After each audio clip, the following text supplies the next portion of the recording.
Ang tahimik na higante ay bumabangon, ang kuwento ng pagtanggi ng Pilipinas sa G7, Araw ng Washington, Madaling Araw, Mayo 25, 2026. Ito ang kauna-unahang pagkakataon sa 15 taong kasaysayan ng G7 na nagpadala sila ng imbitasyon sa isang bansa. Ang Amerika ang nagpasimula at sumang-ayon ang Europa. Ngunit ibinalik ng bansang iyon ang liham, masyadong mahal ang bayad sa pagiging miyembro para sa isang balabal na hindi gumagawa ng isang tunay na pari. Isang pahayag lang ang nagpagulantang sa Amerika. Nasiyahan ang Hapon ngunit mabilis ding nalugmok sa kawalan ng pag-asa. Isang nakagugulat na katotohanan ang inihayag sa isang anonymous na pagtatasa ng pambansang lakas. Ang buong serye ng mga pangyayari na nagpagulantang sa kaayusan ng mundo ay ibubunyag sa sumusunod. Ang operations room sa ikalawang palapag ng basement, kanlurang pakpak ng White House. Lampas na hating gabi, sa ilaw ng fluorescent, naubos na ang ikapitong tasa ng kape. Ginamit ko ang likod ng aking kamay upang ipunas ang aking pagod na mga mata at inilapag ang secure na telepono. Para akong nalaglagan ng puso. Ang diplomatikong telegrama na kakadating lang mula Maynila ay 2 linya lamang, ngunit ang 2 linyang iyon ay nagpagulo sa buong 35 taon ng aking diplomatikong karera. Naniniwala ang pamahalaan ng Pilipinas na, sa kasalukuyan, kailangang suriin pa kung ang opisyal na pagpasok sa G7 ay naaayon sa pambansang interes. Naniniwala kami na ang bayad sa pagiging miyembro ay masyadong mahal para sa isang titulo na walang tunay na kahulugan. Binasa ko ng paulit-ulit ang telegrama. Ang mga letra ay nagsasayawan sa aking paningin at tuyo ang aking lalamunan. Ito ay isang pagtanggi. Sa kauna-unahang pagkakataon sa 20 taong kasaysayan, ang G7 ay aktibong nagpaalam sa isang bansa. Sa ngalan ng Estados Unidos ng Amerika, buong paggalang kaming nagpadala ng isang liham ng imbitasyon at ibinalik lamang ito ng bansang iyon. At sinamahan pa ng pahayag na ang bayad sa pagiging miyembro para sa isang balabal ay masyadong mahal, nilamig ang aking buong likod. Hindi lamang ito kawalang galang sa diplomatikong aspeto, ito ay halos isang deklarasyon ng digmaan. Hindi bababa sa aking 35 taong karanasan bilang isang diplomatiko, ganito ko ito binigyang kahulugan. Nagdial ako ng may diin. Ginoong advisor, 1:00 na ng madaling araw. Ikinonekta ni Robinson ang linya sa tanggapan ng Pangulo agad-agad. Hindi ito maaaring maghintay hanggang umaga. Anong nangyari po? Lumunok ako ng walang imik. Ang Pilipinas, tumanggi. Sa kabilang linya, 3 segundo ang katahimikan. Pagkatapos, tumaas ang boses ni Robinson ng 1 oktaba. Tumanggi, ang Pilipinas, tinanggihan nila ang pagpasok sa G7? Tama. Sa kauna-unahang pagkakataon sa 50 taong kasaysayan, nang gabing iyon, hindi namatay ang mga ilaw sa kanlurang pakpak ng White House. Ang punong opisina ng Undersecretary ng Kagawaran ng Ugnayang Panlabas at maging ang liaison officer ng Indo-Pacific Command ay agad na ipinatawag. Ang mga mukha ng 4 na tao na nagtipon alas, 3 ng madaling araw ay may parehong ekspresyon, pagkalito. Hindi, sa totoo lang, mas malapit sa kahihiyan. Ngunit ang tunay na problema ay hindi ang pagtanggi mismo. Ang tunay na problema ay lumitaw nang sinimulan naming suriin ng malalim ang dahilan kung bakit tumanggi ang Pilipinas. Ang natuklasan namin ay hindi ang pagmamataas ng Pilipinas, kundi ang aming sariling kakulangan sa kaalaman. Ang pangalan ko ay James Carter. Nagtrabaho ako ng 35 taon bilang Senior Advisor para sa Indo-Pacific sa National Security Council ng White House. Nagsimula ako sa East Asia at Pacific Affairs ng Department of State, dumaan sa Strategic Planning Office ng Pentagon. Sa nakalipas na 8 taon, hawak ko ang posisyon sa pagdidisenyo ng estratehiya ng Asya para sa Pangulo. Sa madaling salita, ang trabaho ko ay pamahalaan ang lahat ng kaalyado sa Asya, Japan, South Korea, Australia, Pilipinas, Taiwan Strait. Ang kapalaran ng mga kaalyado ay napagpasyahan sa aking desk. Hindi bababa sa ganoon ang paniniwala ko noon. Sa aking pitaka ay may lumang liham na lukot na. Liham mula sa aking ama. Ang aking ama ay isang opisyal ng infantry ng US Army na nakatalaga sa isang liblib na probinsya ng Pilipinas sa loob ng 3 taon. Ang liham ay ipinadala mula sa isang kampo militar 50 taon na ang nakalipas sa aking ina. Mahal ko, ang bansang ito ay tunay na mahirap. Tuwing taglamig, ang mga bata ay walang ni isang lugaw na makain at kailangan pa nilang humukay sa lupa para may makain. 4 na oras lang ang kuryente sa isang araw. Hindi ko alam kung ano ang magagawa ng mga tao rito. Kung aalis tayo, hindi sila magtatagal ng 1 taon. Hawak ko ang liham na iyon sa aking pitaka sa loob ng 35 taon dahil naniniwala ako na tama ang hula ng aking ama.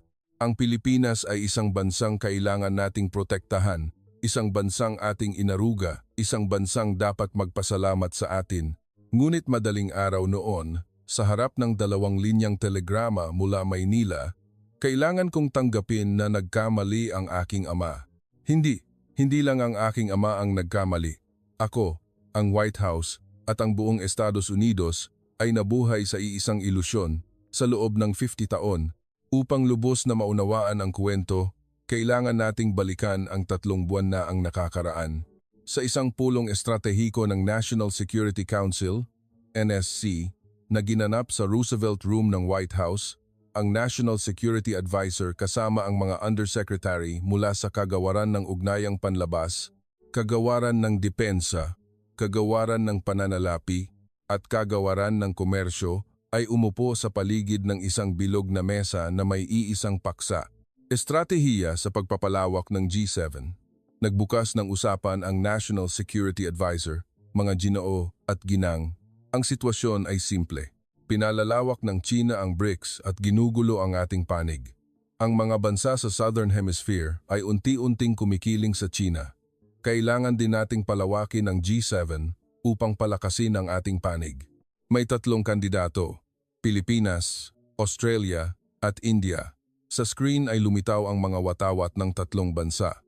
Carter, bilang eksperto sa Asia, ano ang inyong opinyon? Sino ang dapat nating pasukin muna? Hindi ako nag-alinlangan sa pagsagot. Ang Pilipinas. Ang pagpasok ng Pilipinas ay makakatulong sa atin na makamit ang 3 layunin. Una, tiyakin ang pinakamahigpit na prente upang pigilan ang China. Ikalawa, panatilihing mahigpit ang supply chain ng semiconductors at baterya sa loob ng bakod ng G7. Ikatlo, pigilan ang eksklusibong posisyon ng Hapon sa Asya na magpapalambot sa Hapon. Tumango ang Undersecretary ng Kagawaran ng Ugnayang Panlabas. Sumasang-ayon ako, mabilis ding lumalaki ang sukat ng ekonomiya ng Pilipinas.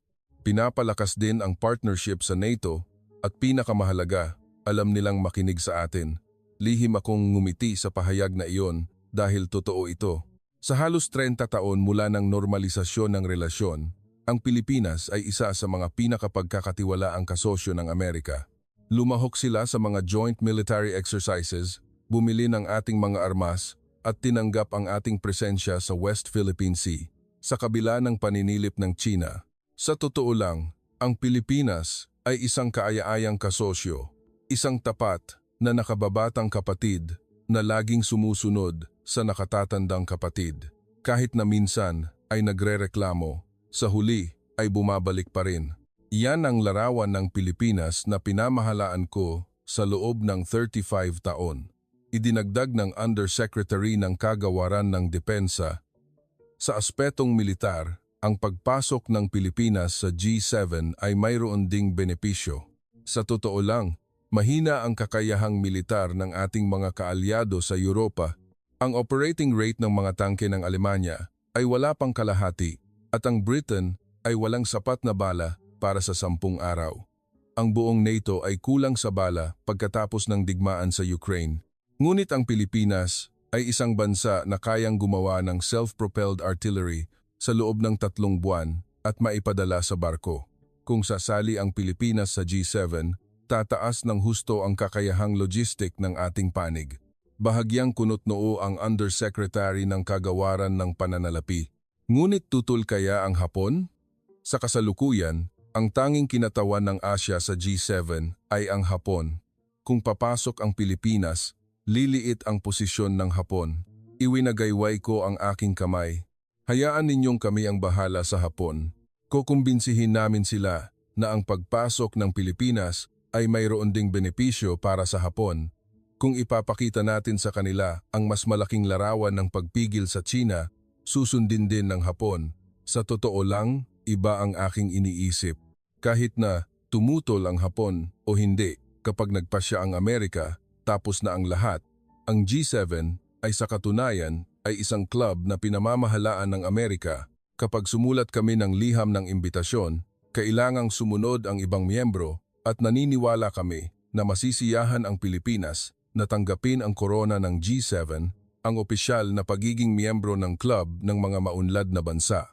Iyan ang matagal ng pinakamimithi ng Pilipinas sa loob ng ilang dekada at ibibigay namin ito sa kanila na parang nagbibigay ng diploma.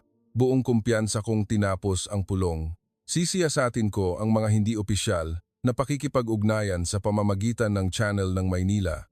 Kapag naipadala na ang liham ng imbitasyon, tiyak na tatanggapin nila agad, ginagarantiya ko. Noong oras na iyon, may isang tao sa meeting room ang nagbiro. Paano kung tumanggi ang Pilipinas?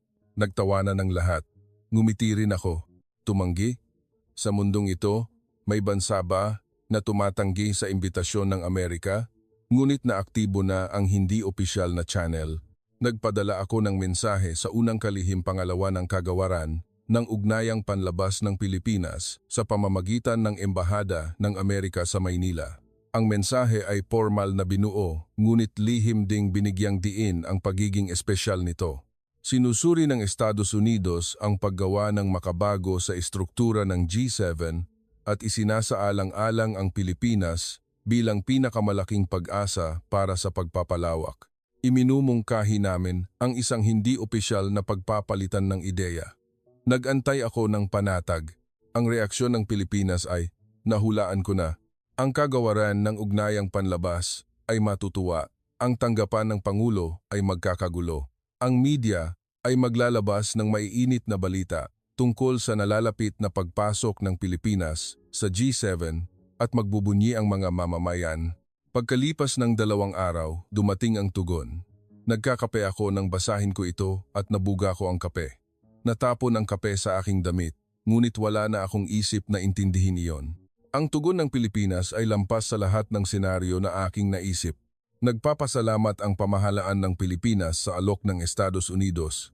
Gayunpaman, hinihiling namin ang detalyadong dokumento ng pagsusuri tungkol sa mga konkretong benepisyo na maidudulot ng pagpasok sa G7 para sa pambansang interes ng Pilipinas. Partikular, inaasahan namin ang malinaw na sagot sa mga sumusunod na punto. Una, ang sukat at pamantayan sa pagkalkula ng taunang kontribusyon bilang miyembro ng G7. Ikalawa, ang mekanismo ng kompensasyon para sa posibleng pagkalugi sa kalakalan sa relasyon sa China pagkatapos ng pagpasok sa G7. Ikatlo, ang mga tiyak na obligasyon sa tulong militar ng mga miyembrong bansa sa loob ng balangkas ng pangkalahatang seguridad ng G7 sa kaso ng digmaan sa West Philippine Sea. Binasa ko ng paulit-ulit ang telegrama. Hindi ito pagtanggap. Ito ay isang counter-proposal. Hindi, mas eksakto, ito ay isang bill. Nagpadala ang Pilipinas sa Amerika ng isang bill. Papasok kami. Ngunit sabihin ninyo muna kung ano ang ibibigay ninyo sa amin. Tinawagan ko ang Undersecretary para sa East Asia at Pacific Affairs ng Kagawaran ng Ugnayang Panlabas. Michael, nakita mo na ba ang tugon ng Pilipinas?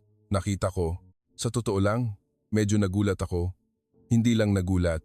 Hindi ito ang ugali ng isang kaalyado sa isang bansang nagpoprotekta. Ginoong Carter, may masasabi ba ako? Ano? Ang mismong pagiging bansang pinoprotektahan, hindi ito tatanggapin ng Pilipinas. Nagbago ng husto ang kapaligiran sa Maynila kamakailan. Hindi na sila ang Pilipinas ng dati. Lihim akong suminghot. Hindi na ang Pilipinas ng dati. Ang Pilipinas na aking pinamahalaan sa loob ng 35 taon. Ang bansang laging pumipirma pagkatapos ng mga banta sa mga negosasyon sa pagbabahagi ng gastos sa depensa. Ang bansang sa huli ay sasali rin sa mga hakbang upang pigilan ang pag-export ng semiconductors kahit na kailangan nilang mag-ingat sa Tsina. Ang bansang sa huli ay babalik pa rin.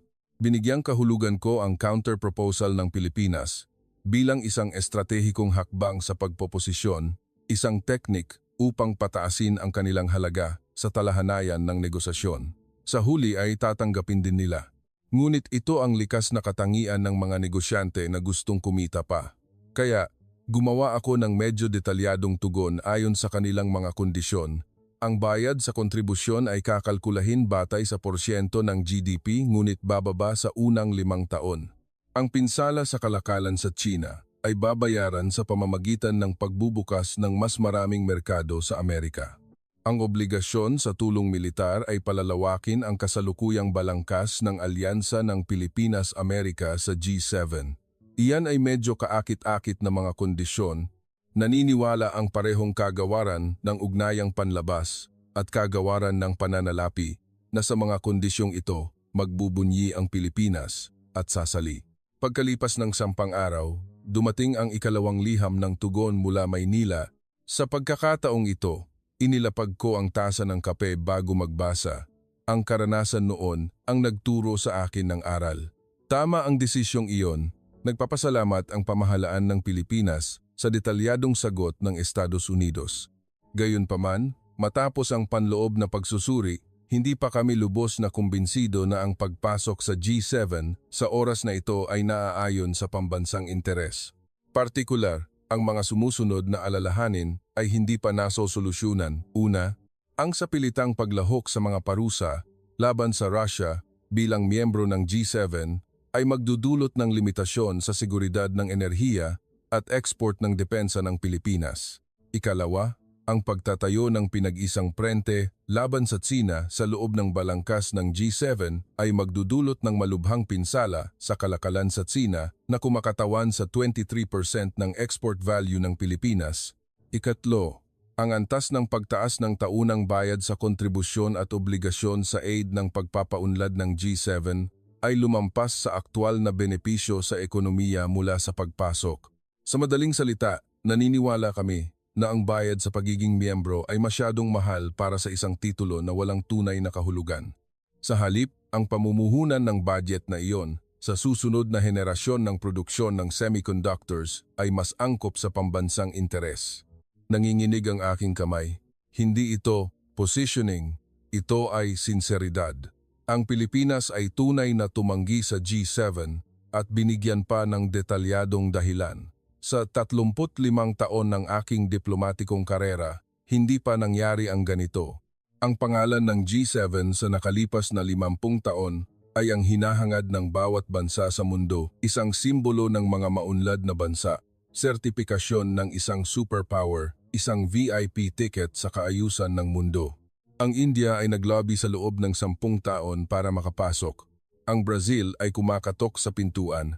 Naghihintay ng matagal ang Indonesia na maimbitahan. Ngunit ang Pilipinas, matapos makatanggap ng imbitasyon, ay nagsabing, "Ano ang benepisyo kung papasok kami rito?" Iyan ay isang insulto. Hindi bababa sa ganoon ang aking pakiramdam noong oras na iyon. Direkta kong iniulat sa National Security Advisor. Ang Pilipinas ay tumanggi sa huling pagkakataon.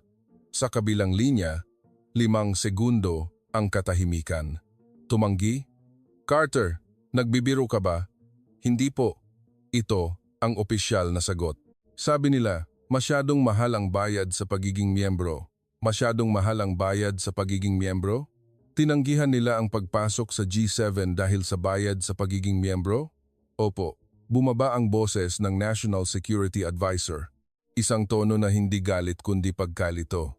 Carter, alinman sa baliw ang Pilipinas o mayroon tayong hindi alam, ihanda ang analytical report sa loob ng 72 oras. Alamin kung bakit ginawa ito ng Pilipinas at kung kaya bang gumana ng G7 nang walang Pilipinas. Binaba niya ang telepono. Tumungtong ako sa labas ng bintana. Ang bukang liwayway sa Washington ay dahan-dahang nagbabago mula madilim na asul patungong pula. 72 oras. Noong oras na iyon, hindi ko alam na ang 72 oras na iyon ay magbabago sa aking buhay. Sa sandaling sinimulan kong suriin ng malalim ang dahilan kung bakit tumanggi ang Pilipinas, binuksan ko ang Pandora's box na hindi ko pa nahawakan sa loob ng 10 taon.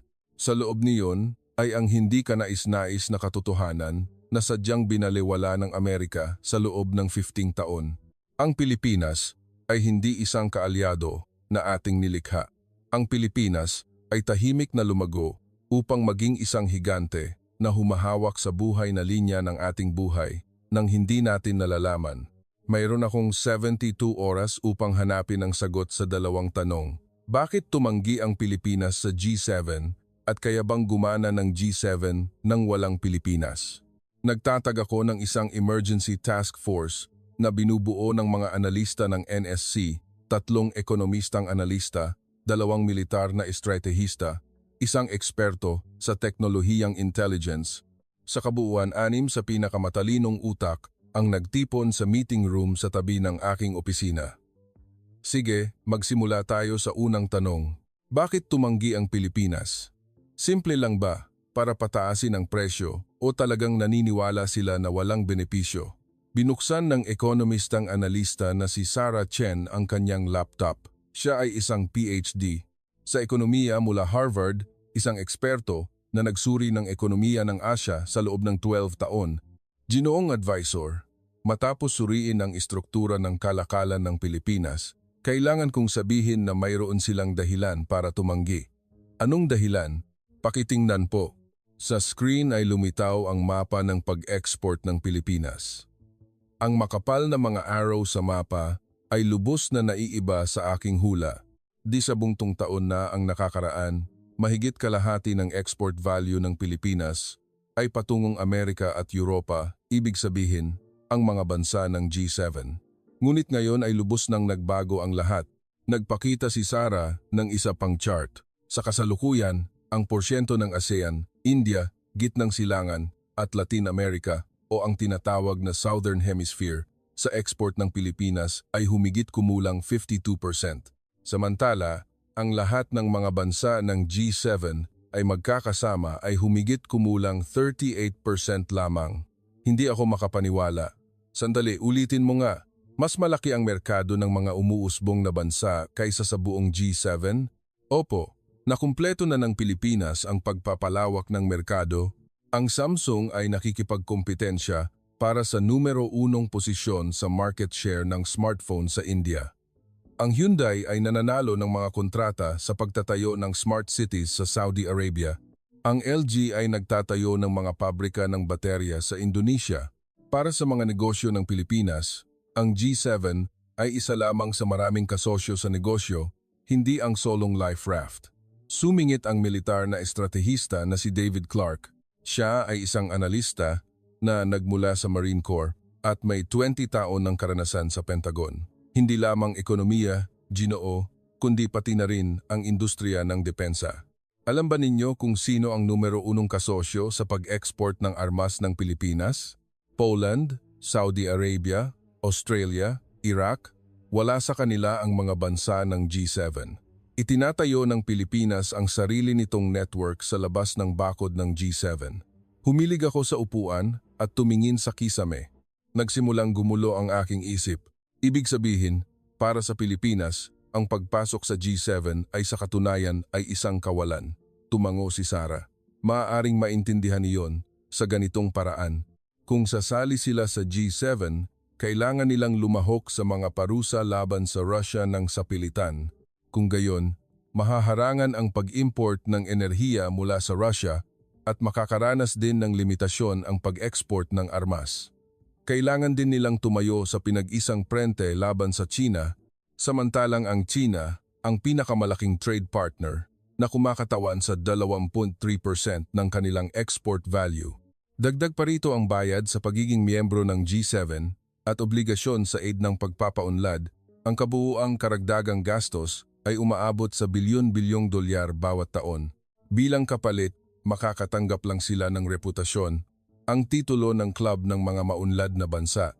Ngunit ang Pilipinas ay miyembro na ng mga mahahalagang pandaigdigang organisasyon, naging hindi permanenteng miyembro ng Security Council at naging tagapangulo ng G20.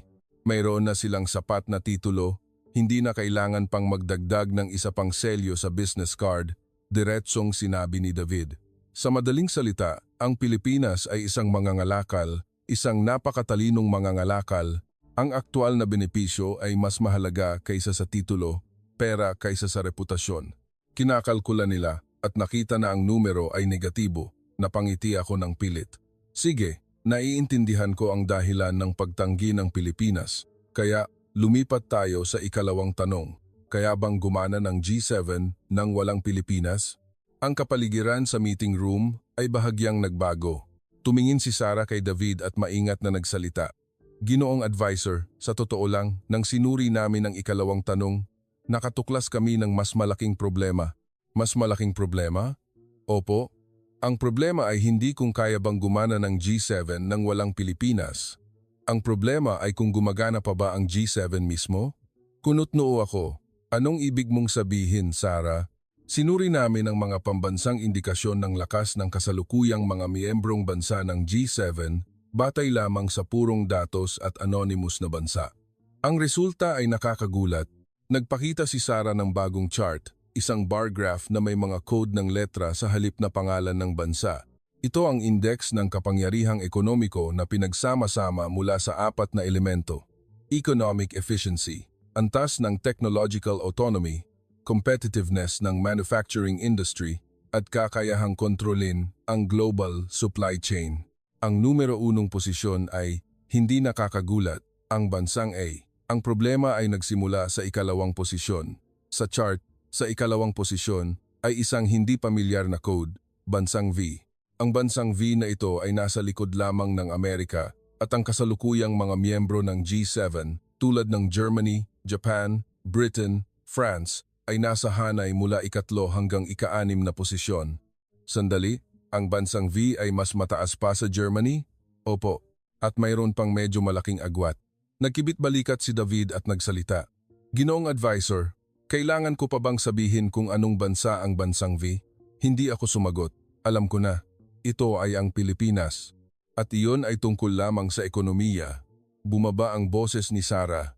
Kung isasama ang kapangyarihang militar at kakayahan sa hinaharap na teknolohiya, mas malala ang sitwasyon. Ginoong advisor, sa 2 taon ng aking karera, hindi pa ako nakakita ng datos na tulad nito. Ginamit ko ang 2 kamay upang ipunas ang aking mukha. Kailangan ko ng mas maraming kape, ngunit hindi ako sigurado kung kakayanin ng aking tiyan. Ipakita mo sa akin ang lahat, huwag mong itago ang anuman. Ang mga datos na ipinakita pagkatapos ay unti-unting nagpabagsak sa mga paniniwala na aking pinanghahawakan sa loob ng 35 taon. Nang matapos ang 70 oras na pagsusuri, halos hindi ako natulog. May itim ang aking mga mata, hindi pa ahit ang balbas, ngunit ang aking mga hakbang habang hawak ang ulat patungo sa opisina ng National Security Advisor ay mabigat. Hindi dahil sa bigat ng ulat kundi dahil sa bigat ng katotohanan sa loob nito. Binasa ng National Security Advisor ang ulat sa loob ng 15 minuto. Habang nagbabasa, 3 beses nagbago ang kanyang ekspresyon. Una ay pagkagulat, pagkatapos ay kunot-noo, at sa huli ay mahigpit na nakatikom ang labi habang tumitingin sa labas ng bintana. Carter, sigurado ka ba sa datos na ito? Ang datos pang-ekonomiya ay opisyal na numero mula sa IMF at World Bank. Ang datos militar ay internal assessment document ng Pentagon. Ang datos teknolohikal ay joint analysis ng Department of Commerce at NSF. Sinuri namin mula sa 3 pinagmulan. Kaya ano ang iyong conclusion? Ang pagtanggi ng Pilipinas ay hindi pagmamataas kundi isang makatwirang desisyon. At higit sa lahat, ang kinabukasan ng G7 nang walang Pilipinas ay napakamadilim. Humarap sa akin ang National Security Advisor. Marahil ay kailangan nating dalhin ang datos na ito sa SHEPA meeting ng G7. Iyon din ang aking iniisip, ngunit napakahalaga ng pamamaraan. Kung ilalabas natin ang pangalan ng bansa, ito ay magiging isang debate tungkol sa pagmamataas. Ang Hapon ay tututol ng walang kondisyon sa sandaling mabanggit ang pangalan ng Pilipinas. Tatanggihan ng France ang mismong datos kung mababa ang kanilang ranggo. Kaya, imungkahi natin ang isang anonymous na pagtatasa. Ang ranggo ay batay lamang sa purong indikasyon at ang pangalan ng bansa ay itatago. Pagkatapos ng resulta, saka lang natin ibubunyag ang pangalan. Walang sinuman ang makakatanggi. Tumango ang National Security Advisor. Sige, ngunit Carter, alam mo ba na ang resulta ng anonymous na pagtatasa na ito ay dudurog sa pagmamataas ng mga miyembro ng G7? Alam ko, lalo na ang Hapon. Ngumiti ng mapait ang National Security Advisor. Wala nang ibang paraan, sige na. Isang linggo pagkatapos, isang emergency meeting ng mga G7 Sherpa ang ipinatawag sa Paris. Ang Sherpa ay nangangahulugang tagapagpatnubay sa Himalayas.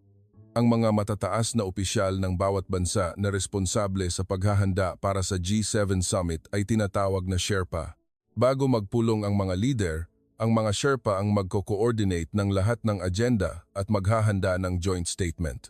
Ang tunay na kapangyarihan ng G7 ay nasa loob ng mga lihim na gusali sa Distrito 16 ng Paris.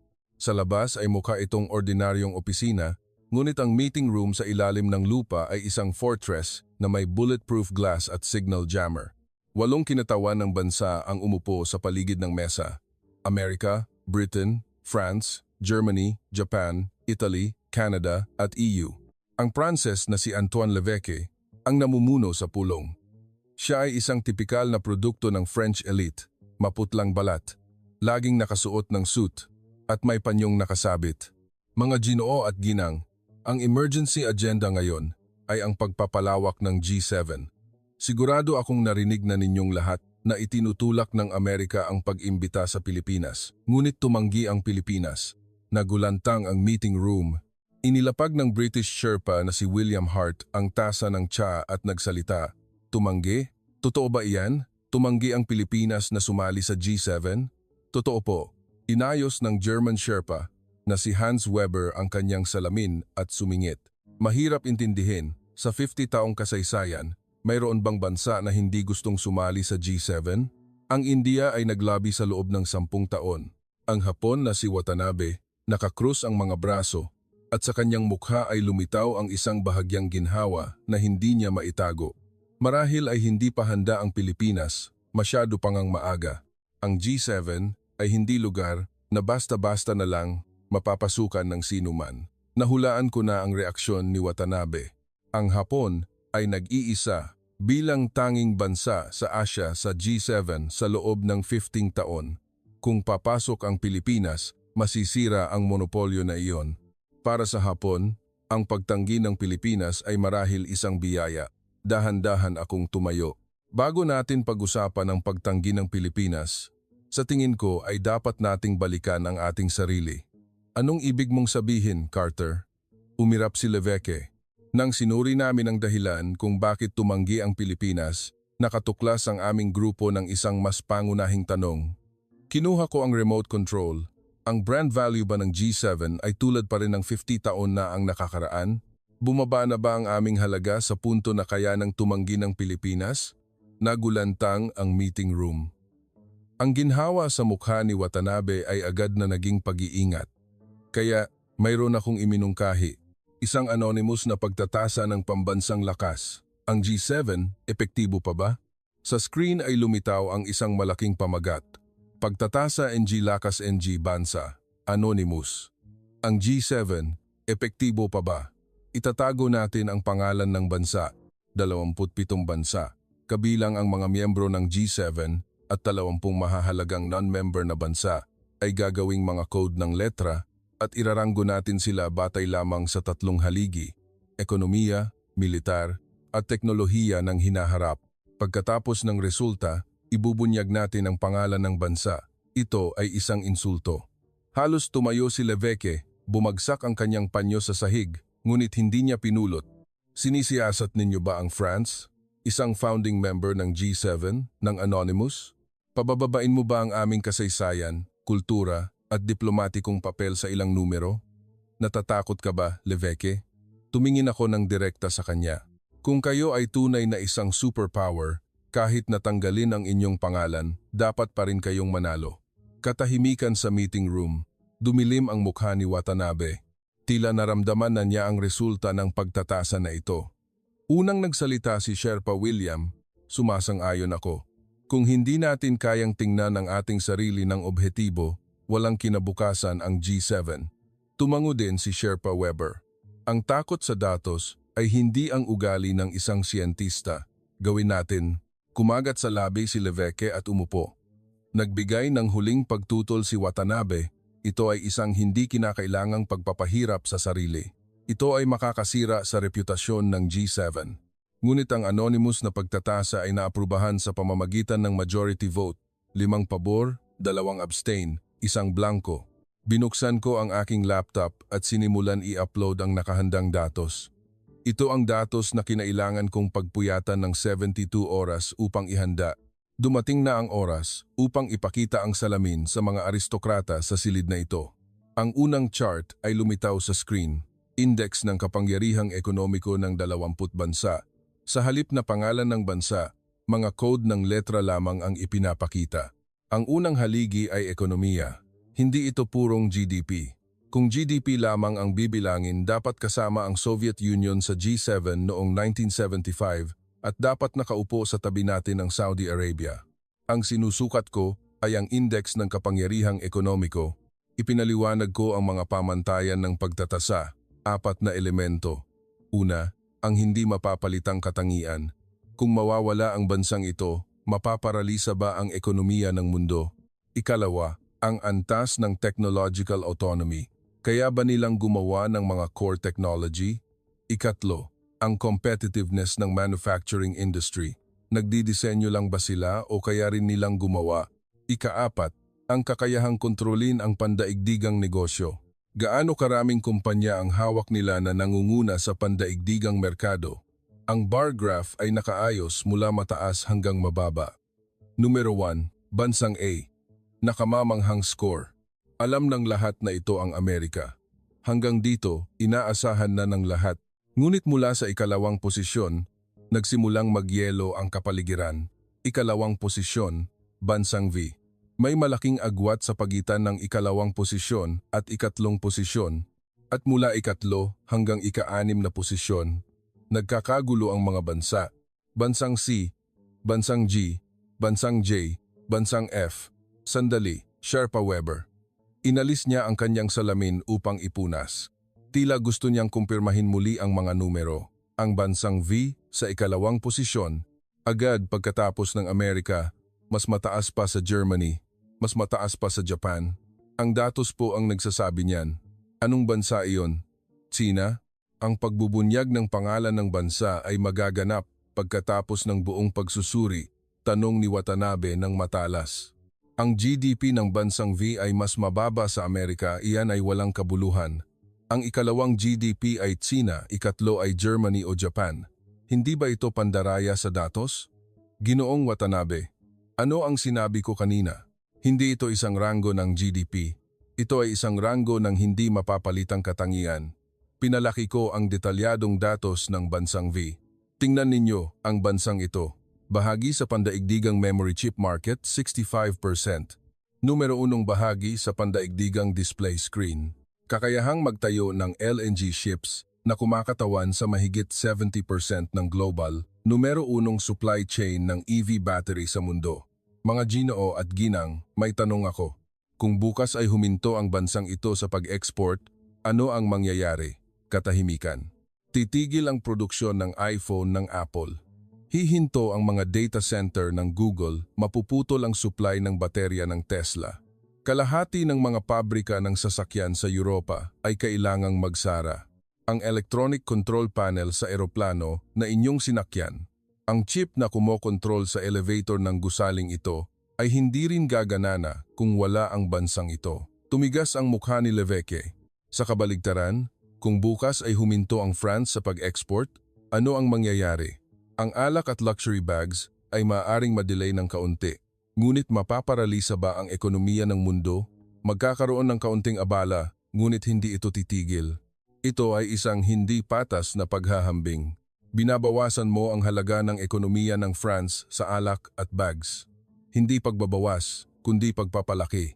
Kung titingnan sa lente ng hindi mapapalitang katangian, ang Bansang V ay humahawak sa mga ugat na dumadaloy sa puso ng ekonomiya ng mundo. Kung putulin ang mga ugat, titigil ang puso. Maingat na nagsalita si Sherpa William, ngunit hindi ba iyon ay outsourcing lang? Ang industriya ng manufacturing ay sa huli ay paggawa lamang ng mga bahagi at pagde-deliver. Kung ang Amerika ang nagdidisenyo at ang Bansang V ang gumagawa, sa huli ay nasa posisyon pa rin sila ng Partido B, hindi ba? Tila hinintay ko ang tanong na ito at lumipat sa susunod na slide. William, ang isang mapapalitang subkontraktor ay Partido B, ngunit ang isang hindi mapapalitang subkontraktor ay Partido A. Ngayon, sa mundo, gaano karaming bansa ang kayang gumawa ng mass production ng micro-miniature semiconductors sa ilalim ng XNEM?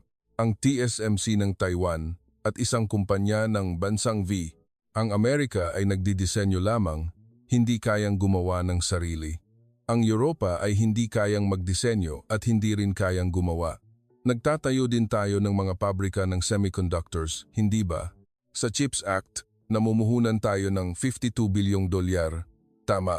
Ngunit ang pagtatayo ng pabrika at mass production ay dalawang magkaibang issue. Ang gusali ay maaaring itayo gamit ang pera, ngunit ang teknolohiya, proseso at bihasang manggagawa na naipon sa loob ng ilang dekada ay hindi mabibili ng pera. Kahit na magbuhos tayo ng $52 bilyong upang abutin ang bansang V, kailangan pa natin ng hindi bababa sa 7 hanggang 10 taon. Sa 7 taon na iyon, kailangan nating umasa sa bansang ito. Kumagat sa labi si Watanabe. Malinaw na hindi nasisiyahan sa kanyang code ang bansang J na nasa ika-5 posisyon. Tingnan natin ang datos ng trade surplus ng bansang V. Isang bagong chart ang lumitaw. Ang bansang ito ay walang ni isang patak ng yaman, walang langis, walang gas, walang iron ore, lahat ay kailangang import. Sa kabila nito, sa pamamagitan lamang ng teknolohiya at human resources, nagtala sila ng trade surplus na higit sa $58 bilyong bawat taon. Ang numerong ito ay mas malaki kaysa sa kabuang trade surplus ng Britain, France at Italy na pinagsama. Hindi, ang Britain ay may trade deficit. Nagbiro si William. Tama, iyan ang problema. Sa G7, gaano karaming bansa ang may trade surplus? Germany at Japan. Ngunit ang surplus ng Germany ay bumababa at ang istruktura ng surplus ng Japan ay hindi na tulad ng dati. Sa kabaligtaran, ang surplus ng bansang V ay tumataas bawat taon. Hindi na nakatiis si Levesque at sumingit. Ginoong Carter, inaamin ko, mahusay kumita ang bansang V, alam ko. Ngunit ang G7 ay hindi isang pagtitipon ng mga negosyante. Ito ay pagtitipon ng mga pinuno na responsable sa seguridad ng mundo. Kung dahil lamang sa kapangyarihang ekonomiko ay makakaupo rito, dapat ding inimbitahan ang Saudi Arabia o Qatar. Ginamit ni Levesque ang kanyang huling pagmamataas upang umatake. Estratehiya, kung talo sa pera, mananalo sa kalasag. Lihim akong ngumiti. Ginoong Levesque, nagbigay kayo ng napakatuwid na komento. Pinindot ko ang remote control. Sa totoo lang, ang datos na gusto kong ipakita sa inyo ngayon ay iyon mismo. Babala, ang datos na ito ay hindi makakaapekto sa pagmamataas kundi sa takot. Nagbago ang screen sa pula. Pagtatasan G lakas militar. Ngayon tingnan natin ang kalasag na inyong pinagkakatiwalaan. Pinapanatili ninyo ang seguridad sa ilalim ng payong ng NATO batay sa kapangyarihang militar ng Amerika. Hindi ninyo iyan maitatanggi. Walang sumagot. Dahil iyan ang hindi ka nais-nais na katotohanan. Ang problema ay ito. Habang natutulog kayo ng payapa sa ilalim ng payong ng Amerika, ang bansang V ay isang bansa na hindi natulog sa loob ng 70 taon. Isang bansa na nasa estado ng tigil putukan, ibig sabihin, sa teknikal na pamamaraan, nasa digmaan pa rin sila. Nagpakita ako ng datos militar ng bansang V. Sa bansang ito, halos lahat ng lalaking may sapat na gulang ay sinanay sa tunay na operasyong militar. Sa ngalan ng reserbang militar, maaari silang ipatawag hanggang sa edad 40. Kalahati ng populasyon ay nakahawak na ng baril. Mayroon bang ganoong bansa sa mundo? Bulong ni William ng mababa. Israel siguro. Tama, Israel at bansang V. Dalawa lamang ang mga bansang ito ang nagpapanatili ng tunay na mandatoryong serbisyo militar para sa lahat ng mamamayan, ngunit magkaiba ang sukat. Ang populasyon ng Israel ay wala pang 10 milyong tao. Ang bansang V ay 100 milyong tao. Lumipat ako sa susunod na slide. Ang sitwasyon ng MGA militar na power sa Europa. Ngayon, tingnan natin ang inyong kalasag. Britain, ang operating rate ng mga tangke sa kasalukuyan ay wala pang 40%. Ang dami ng bala na nakaimbak ay hindi sapat para sa 10 araw ng malakihang labanan. Germany. Ang Federal Army ay nagsagawa ng self-assessment sa combat readiness at ang rate ng pagkumpleto ay bahagyang lampas sa kalahati. Ang mga tangke ng Leopard ay naging tambak ng bakal sa battlefield ng Ukraine dahil walang kapalit na piyesa.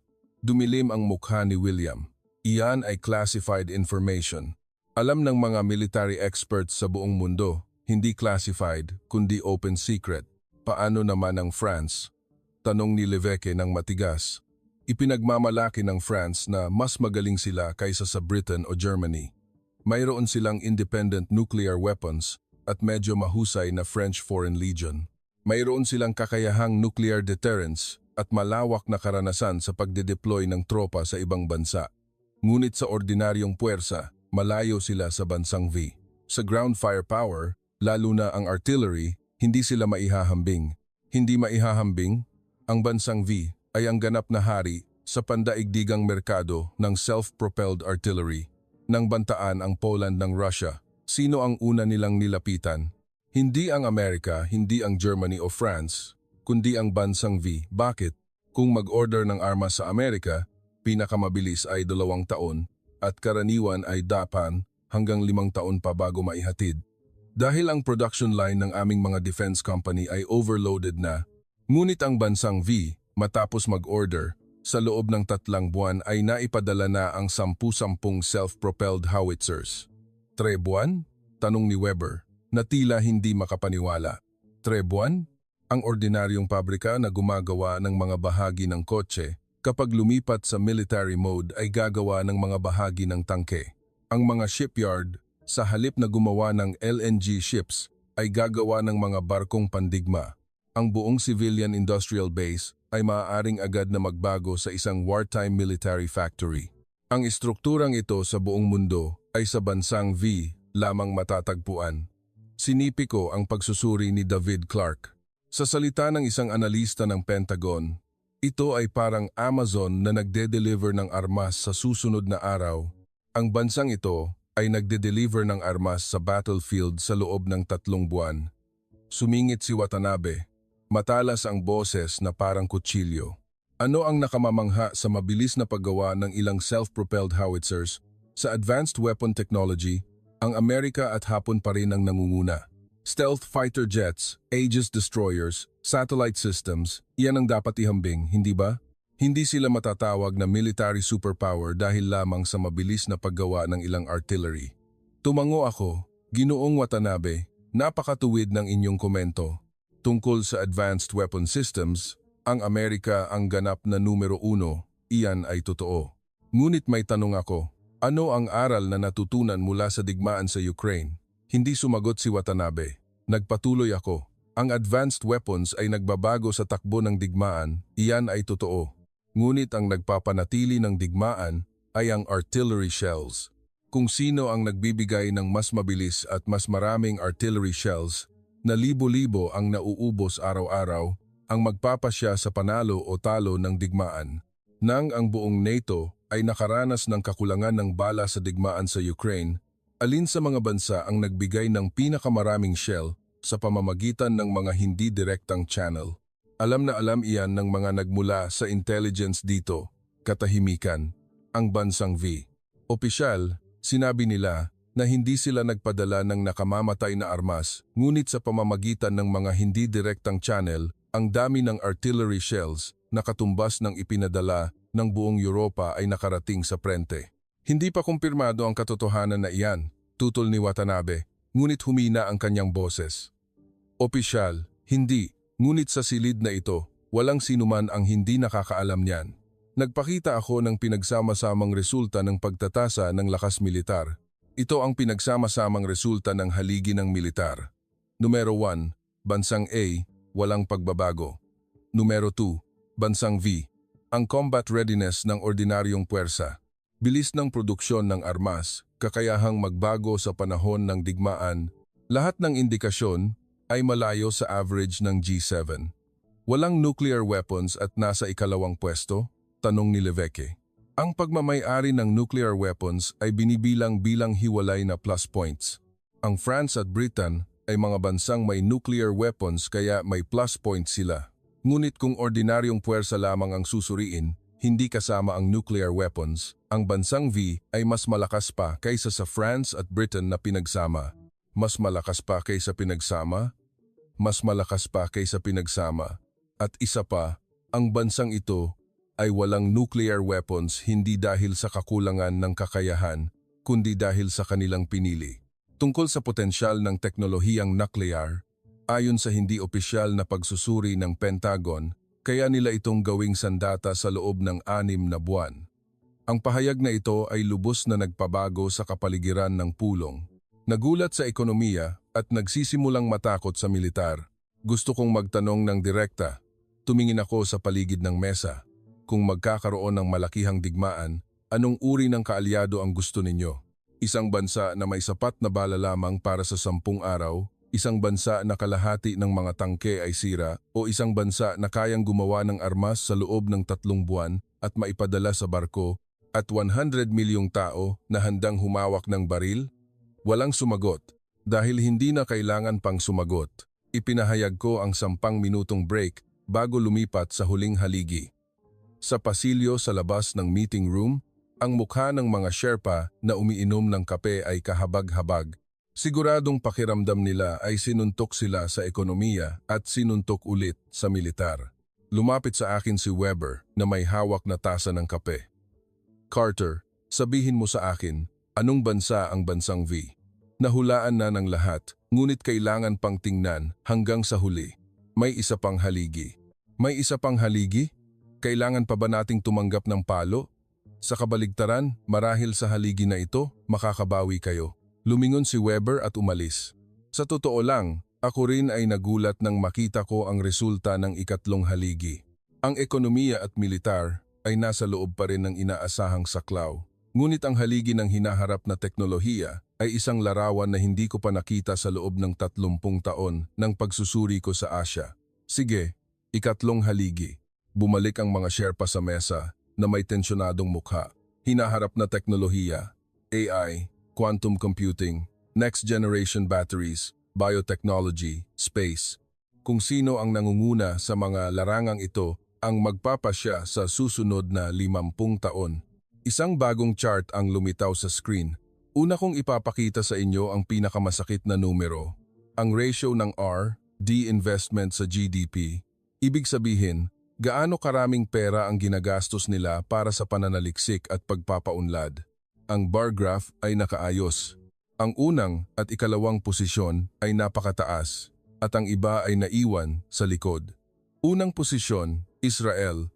Ikalawang posisyon, South Korea. Dalawang bansang ito ay nagbubuhos ng humigit kumulang 5% ng kanilang GDP sa RD para sa sanggunian. Amerika ay 3.550%, Germany 3.10%, France 2.20%, Britain 1.70%. Paano naman ang bansang V? Mas mataas ba ang R/D rate ng bansang V kaysa sa Amerika? Tanong ni William na may mukhang gulat. Ito ay porsyento ng GDP. Sa absolutong halaga, siyempre mas mataas pa rin ang Amerika.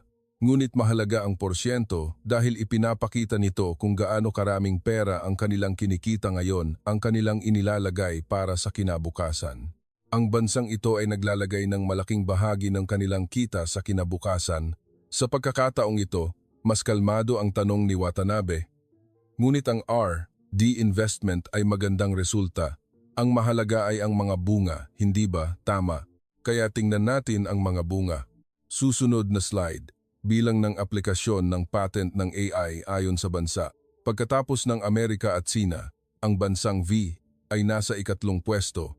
Ang populasyon ay 1,003 lamang ng Amerika at 1,014 ng China.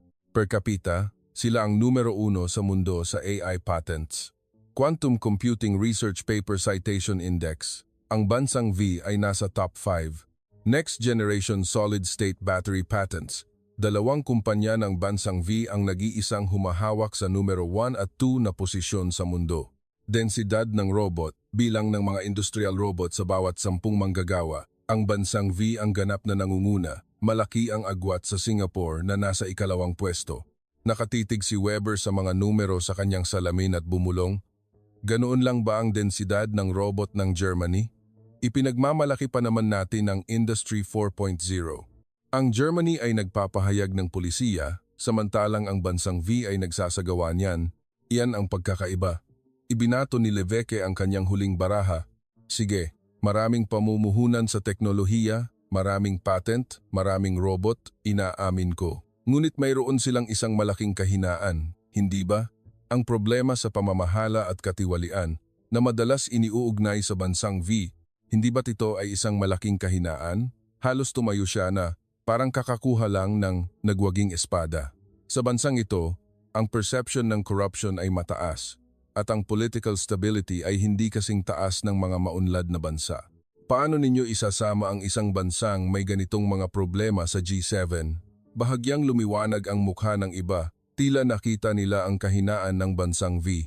Huminto ako sandali. Ginoong Levesque, sa bagay na iyan, may tanong ako. Hindi ba't ang mga bansang tulad ng bansang V ay matagal nang nakikipaglaban sa mga problemang ito? At sa kabila ng lahat, patuloy silang nagtatayo ng mga pabrika ng semiconductors, nag-export ng mga baterya, at nagtatayo ng mga barko. Hindi ba't ito ay nagpapakita ng isang malakas na kakayahang bumangon at umunlad anuman ang panlabas na kritisismo? Ang kanilang pagiging silent giant ay nagmula sa kakayahang lumampas sa mga pagsubok. Bukod pa rito, sa halip na umasa sa luma at magastos na paraan ng paggawa ng mga bagay, ang bansang V ay pumili ng ibang landas. Sa halip na umasa lamang sa dami ng lakas paggawa na may kaakibat na mga isyong panlipunan, nag-i-import sila ng makinarya. Ang bilang ng mga industrial robot sa bawat 10 manggagawa ay numero 1 sa mundo. Ang rate ng pagbabago sa smart factories ay pinakamataas sa mundo. Nagtatrabaho ang mga robot ng 24 na oras sa mga pabrikang walang ilaw, walang welga, walang sakit, walang racial conflict. Napunan nila ang anumang kakulangan sa populasyon sa pamamagitan ng makinarya at teknolohiya. Hindi ito paghina ng populasyon, kundi isang ebolusyon ng istruktura ng industriya. Nag-e-eksperimento ang bansang ito sa isang modelo na, sa kauna-unahang pagkakataon sa kasaysayan ng sangkatauhan, pinipili ang paglago ng produktibidad sa pamamagitan ng teknolohiya at automation sa halip na pag-asa lamang sa dami ng lakas paggawa. Gumagawa sila ng isang advanced, high-efficiency economy. Ngunit paano naman ang pagkonsumo? Kung bababa ang populasyon, liliit din ang domestic market, hindi ba? Ang bansang ito, na may populasyon na 100 milyong tao, ay nakikipagnegosyo sa 8 bilyong tao.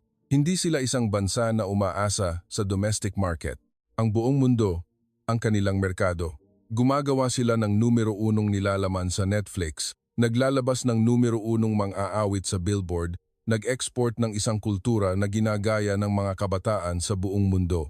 Ang kanilang teritoryo ng kultura ay lumampas na sa limitasyon ng populasyon. Ibinato ni Watanabe ang kanyang huling pananaw.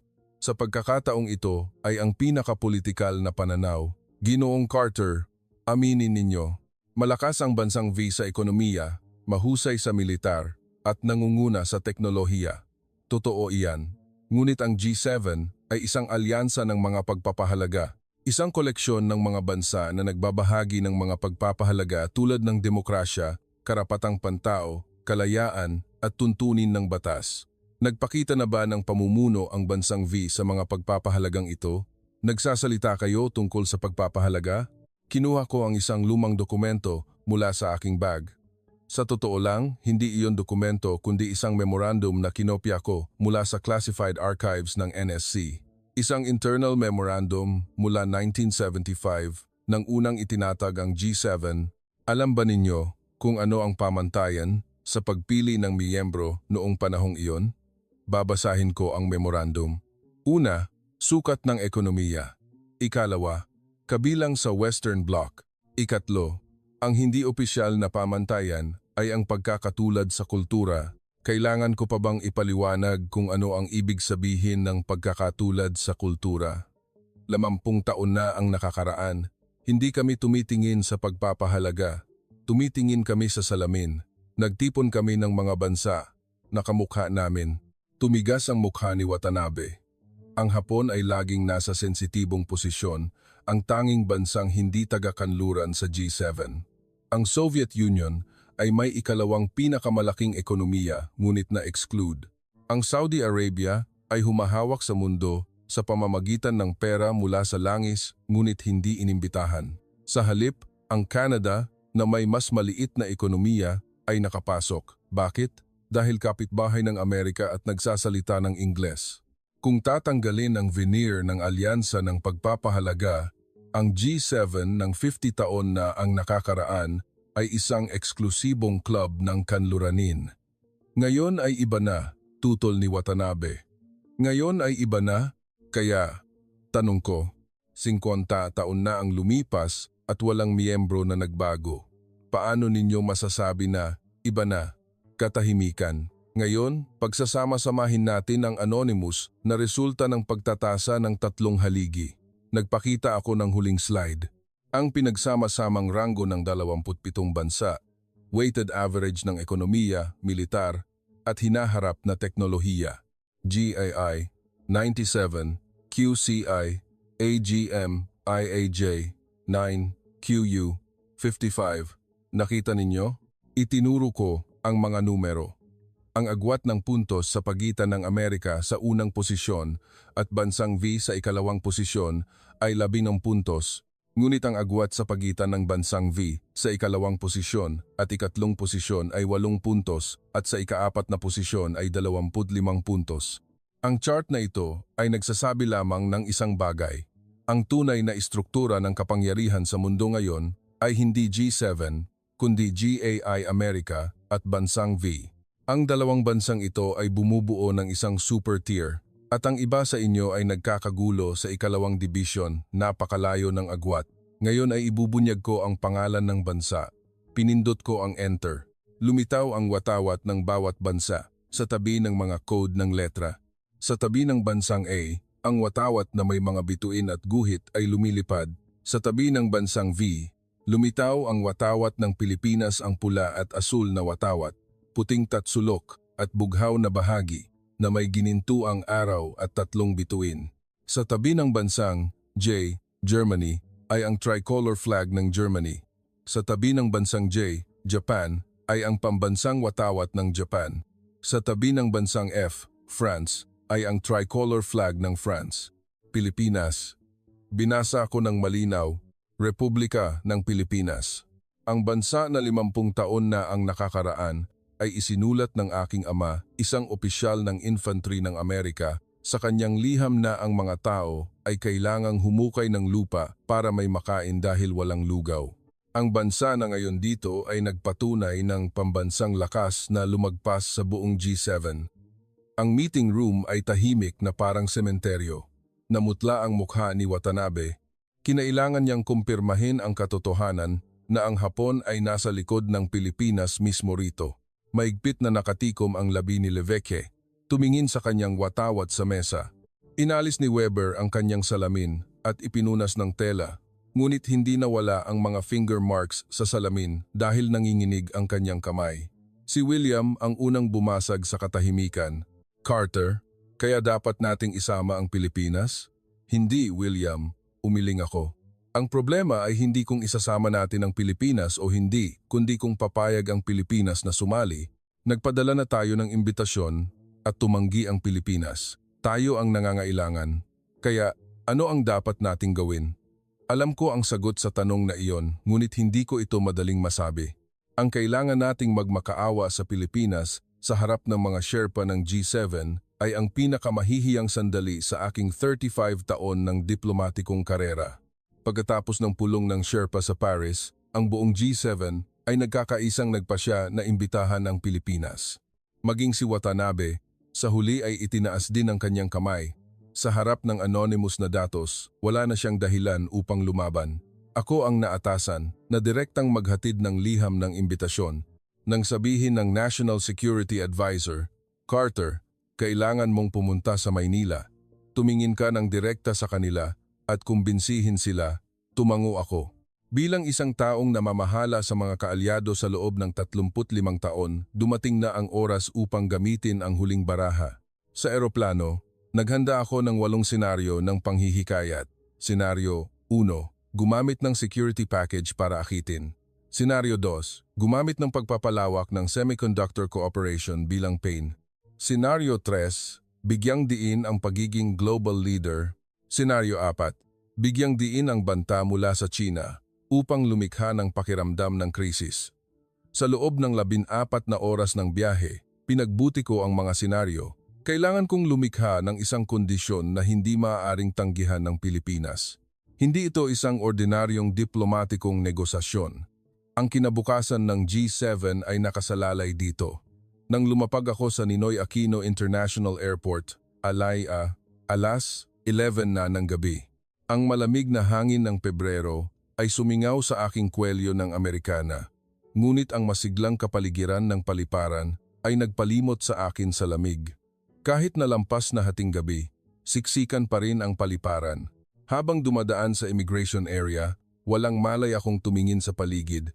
Ang sign ng duty-free shop ay may ad ng isang Philippine Battery Company. Ang staff ng duty-free shop ay nagsasalita ng Ingles at Tsino ng matatas upang maglingkod sa mga customer. Sa limusin ng paliparan, papunta sa sentro ng Maynila, sa labas ng bintana ng sasakyan, ang mga tulay na bumabaybay sa Ilog Pasig ay kumikinang na parang mga hiyas. Sinabi ng aking ama na noong siya ay nakatalaga, ang lungsod na ito ay wala pang aspaltadong kalsada. Pagkalipas ng mahigit 50 taon, ang lungsod na ito ay naging isang ganap na ibang planeta. Kinabukasan, sa punong tanggapan ng kagawaran ng ugnayang panlabas sa Maynila, ang sumalubong sa akin sa panig ng Pilipinas ay ang unang kalihim pangalawa ng kagawaran ng ugnayang panlabas. Hindi ko ibubunyag ang kanyang pangalan. Siya ay humigit kumulang 50 taong gulang, malinis ang hitsura at matatas magsalita ng Ingles.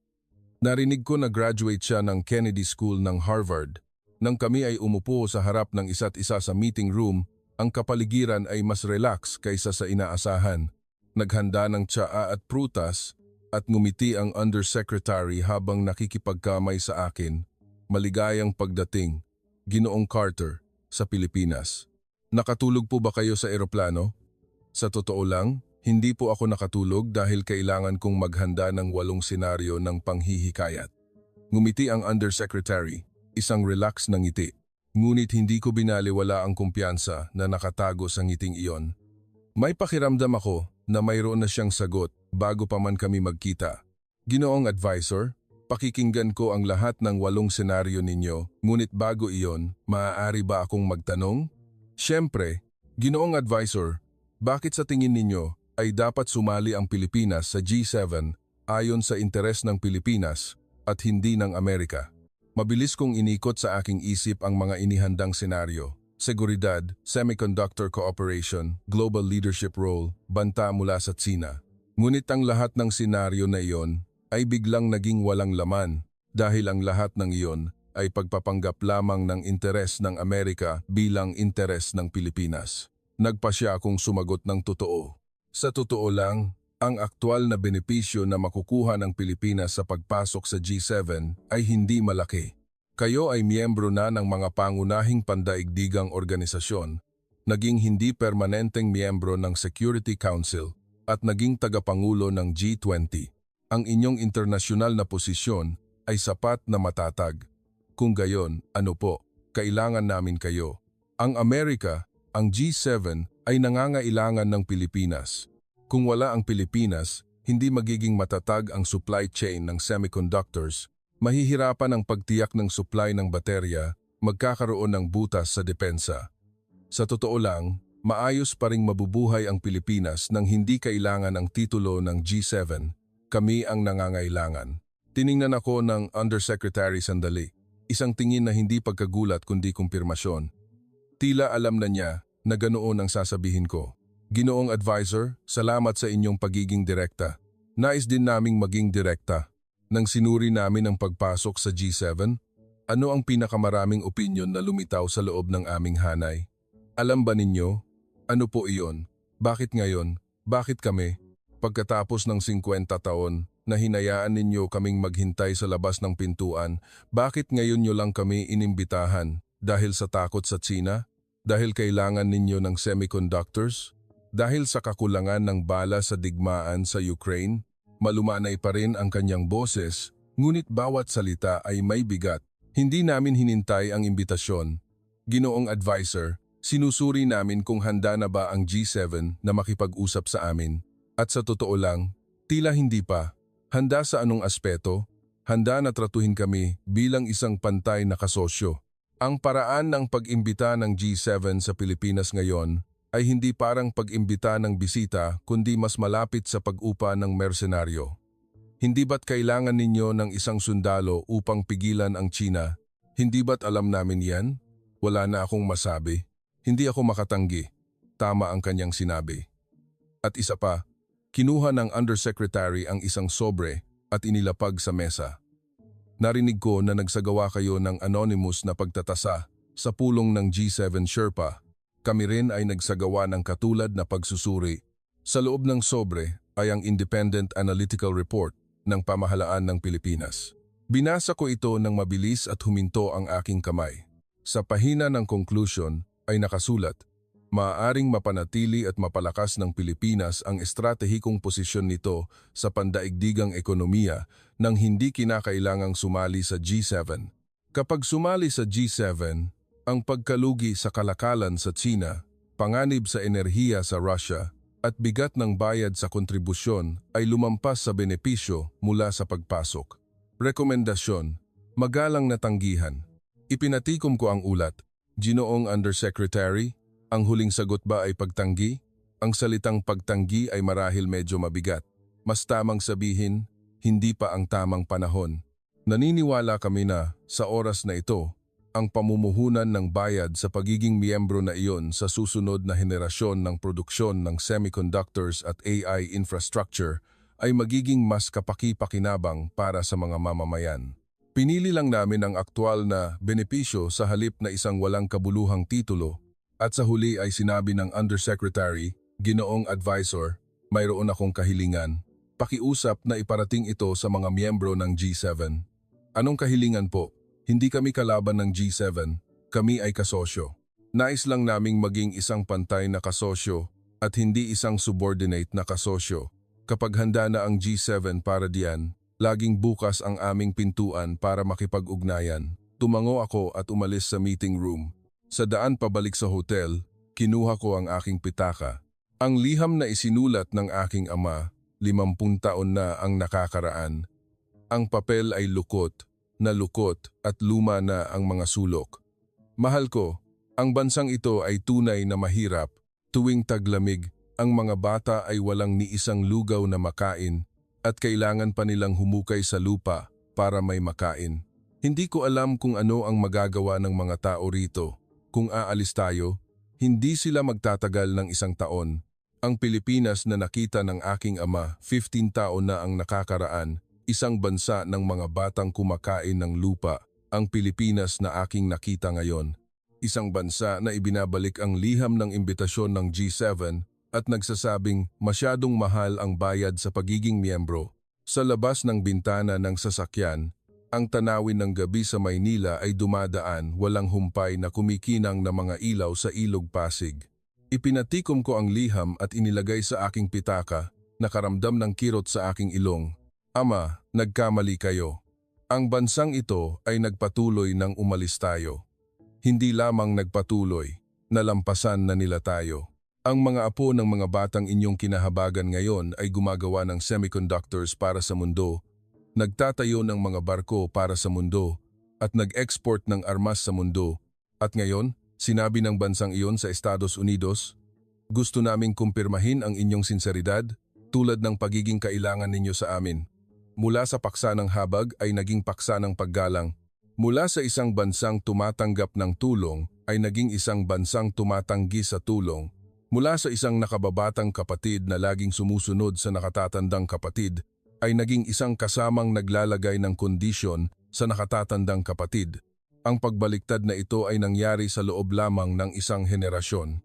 Hindi ko kailanman ginagamit ang salitang milagro ng basta-basta. Ngunit ito ay tunay na isang milagro. Kinabukasan, pagbalik sa Washington, mayroon akong meeting para mag-report sa Oval Office. Ang huling sagot ng Pilipinas ay pagtanggi. Sumandal ang Pangulo sa kanyang upuan at tumingin sa kisame. Ano ang dahilan? Sabi nila, walang sapat na aktwal na benepisyo. Naniniwala sila na mas mainam na mamuhunan ng bayad sa pagiging miyembro ng G7 sa semiconductors. Matagal na nag-isip ang Pangulo. Carter, sabihin mo sa akin, nang walang Pilipinas, kaya ba nating pigilan ang China? Napakahirap. Hindi magiging matatag ang supply chain ng semiconductors nang walang Pilipinas. Tungkol sa depensa, ang Europa ay bumibili na ng armas mula sa Pilipinas. Pinupunan ng Pilipinas ang mga butas na hindi natin mapupunan. Kaya ano ang konklusyon? Kinailangan kong sabihin ang pinakamapait na pahayag sa aking 15 taon ng diplomatikong karera. Hindi ang G7 ang pumili sa Pilipinas, kundi ang Pilipinas ang pumili sa G7. Ngayon, ang inisyatiba ay nasa kamay ng Pilipinas. Mapait na ngumiti ang Pangulo. 20 taon na ang nakakaraan, binigyan natin sila ng pagkain. Ngayon, sinisingil nila tayo ng bayad sa pagkain. Hindi bayad sa pagkain, kundi isang nararapat na halaga. Ang Pilipinas ay hindi na ang bansang ating pinoprotektahan, kundi ang bansang kailangan nating hanapin ang partnership. Pagkatapos ng pulong, bumalik ako sa opisina at binuksan ang lumang drawer. Ang litrato ng aking ama na naka-military uniform, isang black and white na litrato, nakuha sa harap ng isang kampo militar sa Pilipinas. Sa likod ay mga serye ng bahay na gumuho at isang kalsadang lupa. Inilagay ko sa tabi niyon ang litrato ng tanawin ng gabi na kuha ko sa NAIA. Isang bansa, 2 litrato, 50 taon. Isang bansa ng mga batang kumakain ng lupa ay naging isang high-tech na superpower ng mundo. Isang bansa na tumatanggap ng tulong ay tumanggi sa imbitasyon ng G7. Isang bansa na nabuhay sa ilalim ng proteksyon ng Amerika ay naglagay ng kondisyon sa Amerika. Hindi lamang ito simpleng paglago ng ekonomiya. Ito ay isang pinakabuo, pinakamasakit at pinakamagandang pagbaliktad sa kasaysayan ng sangkatauhan. Mga kaibigan kong Pilipino, sa loob ng 35 taon, tiningnan ko ang inyong bansa bilang isang bagay na pamamahalaan. Tinawag ko kayong kaalyado, ngunit sa loob ko, iba ang aking iniisip, isang bansang ating inaruga, isang bansang kailangan nating protektahan, isang bansang dapat magpasalamat sa atin. Nagkamali ako, kayo ay tumayo sa sarili ninyong mga paa. Kahit na umalis kami, kayo ay magpapatuloy. Hindi, marahil kung wala kami, mas mabilis kayong tumayo. Sa pulong ng Sherpa sa Paris, nang ipahayag ko ang anonymous na datos, ang lumitaw sa mukha ng mga kinatawan ng superpower sa silid na iyon ay hindi galit kundi takot. Ang takot na ang bansang kanilang minamaliit sa loob ng 50 taon ay nalampasan na sila. Marahil ay nagdududa pa rin kayo sa inyong sarili. Tunay ba tayong isang maunlad na bansa? Tunay ba tayong isang bansa na ganoon ang antas? May araw kaya na muling babagsak tayo? Kung titingnan mula sa labas, iba kayo. Kung titingnan mula sa labas, ang Pilipinas ay isang higante na. Isang higante na, kayo lamang ang hindi nakakaalam. Hihinto ang mundo kung walang semiconductors, titigil ang mga sasakyan kung walang baterya, at babagsak ang prente kung walang self-propelled artillery. Ang mga bagay na inyong ginagawa ngayon ay nagpapatakbo sa mundo. Maging ang Apple ng Amerika, Mercedes-Benz ng Germany, at Toyota ng Japan ay hindi makakakilos ng walang kayo. Huwag na kayong maghintay ng pagkilala mula sa sinuman. Hindi ang G7 ang tumatanggap sa inyo, kundi kayo ang pumipili sa G7. Magbibigay ba kayo ng bagong buhay sa lumang club na ito o lilikha kayo ng bagong kaayusan mula sa labas? Ang pagpipilian ay nasa inyong mga kamay. Bilang isang matandang diplomatiko, nangangako ako ng isang bagay. Pagbalik sa Washington, iuulat ko sa Pangulo na kailangan nating tratuhin ang Pilipinas bilang isang kasama at hindi isang kaalyado na hindi natin maaaring patuloy na tingnan sila bilang isang nakababatang kapatid na laging sumusunod sa mga utos na kailangan nating magbago. Kinuha ko muli ang liham ng aking ama at binasa sa huling pagkakataon. Hindi ko alam kung ano ang magagawa ng mga tao rito. Ama, ginawa ng mga taong ito ang lahat. Mula sa isang lupang walang anuman, lumikha sila ng isang advanced na superpower sa teknolohiya ng mundo. Mula sa mga abo ng digmaan, Nagtayo sila ng isang imperyo ng semiconductors. Sa alaala ng kagutuman, nagtayo sila ng isang supply chain na nagpapakain sa buong mundo. At sa huli, ibinalik nila ang liham ng imbitasyon ng pinakamakapangyarihang bansa sa mundo at nagsabing, masyadong mahal ang bayad sa pagiging miyembro para sa isang balabal na hindi gumagawa ng isang tunay na pari. Ang mga bituin ay sumisikat sa kalangitan ng Washington. Ngunit sa aking puso, ang liwanag ng bukang liwayway sa Maynila ay nagniningning, walang makakapigil sa pagsikat ng araw. Kung nakaramdam ka ng pagmamalaki, mag-iwan ng komento, Pilipinas. Ang apat na salitang iyon ay kakalat at sasaling sa puso ng mga nagdududa pa rin sa sarili. Ibahagi ang video na ito sa inyong pamilya, kaibigan at kapitbahay. Ang isang click ninyo ay magiging salamin para sa mga hindi pa nakakaalam kung gaano na tayo kalayo narating. Ito ang nakagugulat na kwento na naranasan ng isang senior advisor ng NSC ng Amerika. Ibahagi ang kwentong ito upang mas maraming tao ang makaalam ng tunay na posisyon ng Pilipinas sa mundo. Hindi natin alam ang tunay na mukha ng Pilipinas. Mangyaring mag-subscribe at mag-like. Maraming salamat.